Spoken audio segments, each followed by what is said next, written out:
Ассалаумағалейкум ардақты ағайын. Уақыт тапшы заманда Қазақстан мен әлемдегі негізгі оқиғалардан, маңызды жаңалықтардан, желідегі резонанстық талқылаулардан хабардар болғысы келетін көрермен үшін айтар ақпараты көп Қазақ ордасы қайта оралды. Біздің апталық шоу назарларыңызда болсын, ендеше бастайық. Алматы әкімі Ерболат Досаев өзінің отставкаға кетуін талап еткен петиция туралы сұраққа жауап берді. Алатау ауданының тұрғындарымен кездесуде мегаполис басшысынан оның отставкаға кету туралы петицияға көзқарасы қандай екенін сұрады. Ерболат Досаев Алматыда 2,2 миллионнан астам адам тұратынын айтып, петицияға қол қойған 57 мың адамның арасында боттар да болуы мүмкін екенін жеткізді. Әкімнің айтуынша, бұл петицияға қол қойғандардың арасында ЖСН және тегін жазбайтындар да бар екенін байқаған. Сондай-ақ өзінің жұмысына мемлекет басшысы баға береді деп сұрақтан оңай құтылды. Айта кетейік, 6 шілдеден бері алматылықтар Досаевтың отставкаға кетуін талап етіп, петицияға 57 мыңға жуық адам қол жинаған еді. Астанадағы сауда орталықтарының бірінде жанжал шығарған баласы бар азаматқа қол жұмсаймын деп басы дауға қалған Бейбіт Шүменовке іздеу жарияланды. Бұл туралы құқықтық статистика және арнайы есепке алу органдары порталында хабарланған. Бала құқықтары жөніндегі уәкіл Динара Закиева жағдайға қатысты пікір білдірді. Балалар омбудсмені Шүменов өз әрекетімен әкесінің қолында болған баланың өмірі мен денсаулығына қауіп төндіргенін ескеру қажет екенін алға тартты. Қазақстанда несие алушылар да, олардың қарыз көлемі де күрт өсті. Сұмдық статистика көңіл күйді түсірер көрсеткіш әрине. Соңғы бір айдың өзінде 2,5 миллион қазақстандық банктен несие алған. Оларға берілген несие көлемі 1 триллион 200 миллиард теңгені құрайды. Құрметті ақжағалылар, қараңыздар, елдің күйі қандай екенін. Бұл салаға несие беретін банктердің процентін азайтатындай жаңа кредиттік жүйе, жаңа реформа керек. Әйтпесе, біздегі банктер халықтың қамын ойлайтын емес, халықты қанаушы тапқа айналып бара жатқан секілді.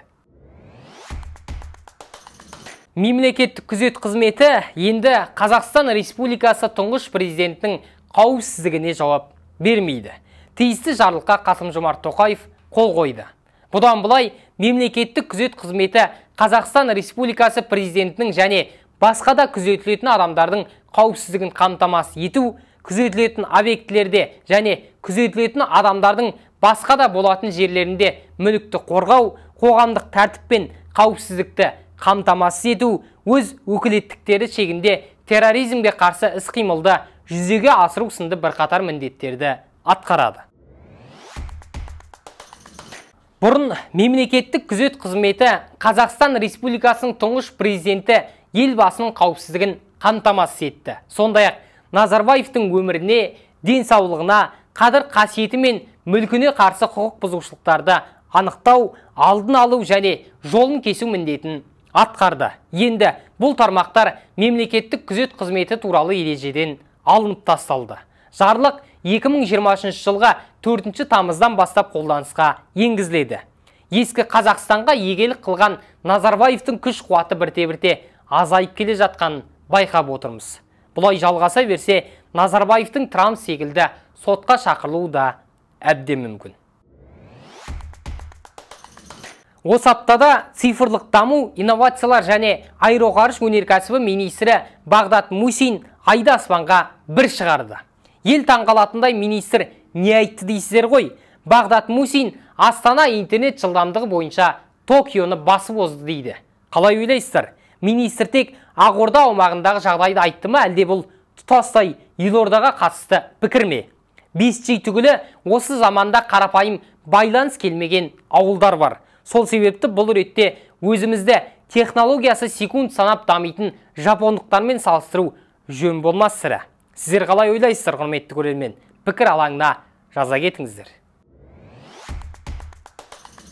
Қазақстан 2034 жылғы футболдан әлем чемпионатын өткізуге өтінім бермейді. Бұл Қазақстанның ресми ұстанымы. Мәдениет және спорт министрі Асхат Оралов осындай мәлімдеме жасады. Бақ беттерінде Қазақстан футбол федерациясының басшысы Әділет Барменқұлов 2034 жылғы футболдан әлем чемпионатын өткізу үшін Өзбекстанмен бірлесіп өтінім беруді ұсынды деген ақпарат тарады. Дәл осы жаңалық шыққалы футбол жанкүйерлері бүркін аспанға атып қуанып еді. Министрлік өкілдері жанкүйерлердің қуанышын су сепкендей басты міне. Айта кетейік, 2026 жылғы футболдан әлем чемпионаты Канада, ақш және Мексикада өтпек. Бұл үш ел бірлесіп өткізетін алғашқы әлем чемпионаты болмақ.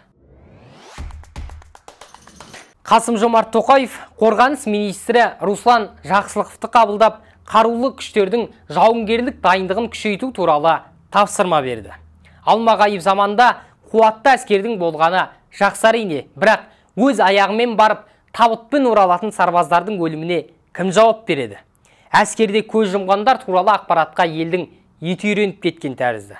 Қорғаныс министрі биылғы бірінші жартыжылдықта атқарған жұмыстардың қорытындысы жөнінде баяндады.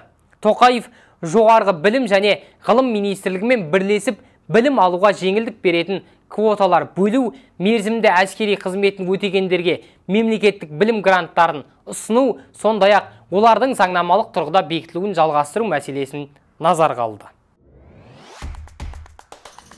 Бұдан бөлек, президент Қасым-Жомарт Тоқаев солтүстік Еуропаның бірқатар мемлекетінде болған құранды өртеу әрекетіне қатысты пікір білдірді. Мемлекет басшысының айтуынша, бұл әрекет қазіргі әлемдегі жағдайды шиеленістіруге, халықтар мен мемлекеттер арасындағы сенімге нұқсан келтіруге бағытталған. Сондай-ақ, соңғы кезде жиіліп кеткен діни вандализм мен аталған елдер азаматтарының жауапсыз әрекеті мемлекеттер мен діндердің бейбіт қатар өмір сүруіне кері әсерін тигізетінін атап өтті. Айта кетейік, Біріккен ұлттар ұйымының бас ассамблеясы да бұл мәселеге қатысты өз ұстанымын білдіруі тиіс. Алматы әуежайында елге өз еркімен оралған Мұхтар Әблязовтың сыбайласы әрі ағасы Нұрғазин Қуаныш ұсталды. Нұрғазин Әблязов басқаратын БСК жауапкершілігі шектеулі серіктестігінің директоры. Әблязов және оның сыбайластары осы компанияны заңсыз несиелендіру арқылы БТА банктен аса ірі көлемде қаражат жымқырған. Нұрғазин сотталушы бола тұра ешқайда кетпеу туралы міндеттемесін бұза отырып, қылмыстық жауапкершіліктен жалтару мақсатында соттан жасырынған. 12 жыл бойы Литва аумағында жасырынып, сол жерде босқын мәртебесін алады. 2023 жылғы 24 шілдеде паспорттық бақылаудан өткен ол сол сәтте ұсталып, уақытша ұстау изоляторына қамалды. Осы аптада оператор Роб компаниясының бұрынғы құрылтайшысы Шынар Мұхтарова елге әкелінді. Ол халықаралық іздеуде жүріп, Біріккен Араб Әмірліктерінде ұсталған еді. Шынар Мұхтарова оператор Роб компаниясының бұрынғы бас директоры Светлана Коротенкомен бірге 920 миллион теңге жымқырды деген күдікке ілінген. Ресейдің қорғаныс министрі Сергей Шойгу Корей түбегіндегі соғыстың аяқталғанына 70 жыл толуына орай Солтүстік Кореяға барды. Оны Солтүстік Корея әскерінің генералы Кан Сун Нам күтіп алған.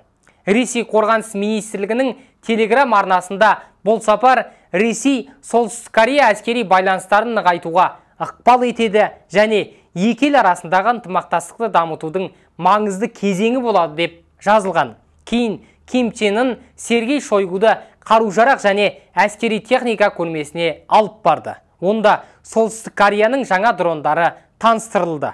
Шойгудың бұл сапары жұртшылықты дүр сілкіндіргені рас әрине. Әлемдік аренада агрессор, соғыс техникасы қуатты елдердің бірі саналатын Солтүстік Корея мен Ресейдің ынтымақтаса қалуында нендей сыр бар екен, біз мұны алдағы уақытта біле жатармыз. Ал енді жағымды жаңалықтарды жария етейік. Қазақстан Парижде өтетін Олимпиада ойындарына ресми шақырту алды. 18-ші жазғы Олимпиада ойындары 2024 жылдың 26 шілдесі мен 11 тамызы аралығында Парижде өтеді. Халықаралық Олимпиада комитеті шешімімен Олимпиадаға Ресей, Беларусь және Гватемала қатыспайды. Қазақстан кинотеатрлары Ресейге Голливуд фильмдерін заңсыз сатқаны анықталды. Біздің сатқышпектер бәрін қойып кино саласына көшкен бе дерсің?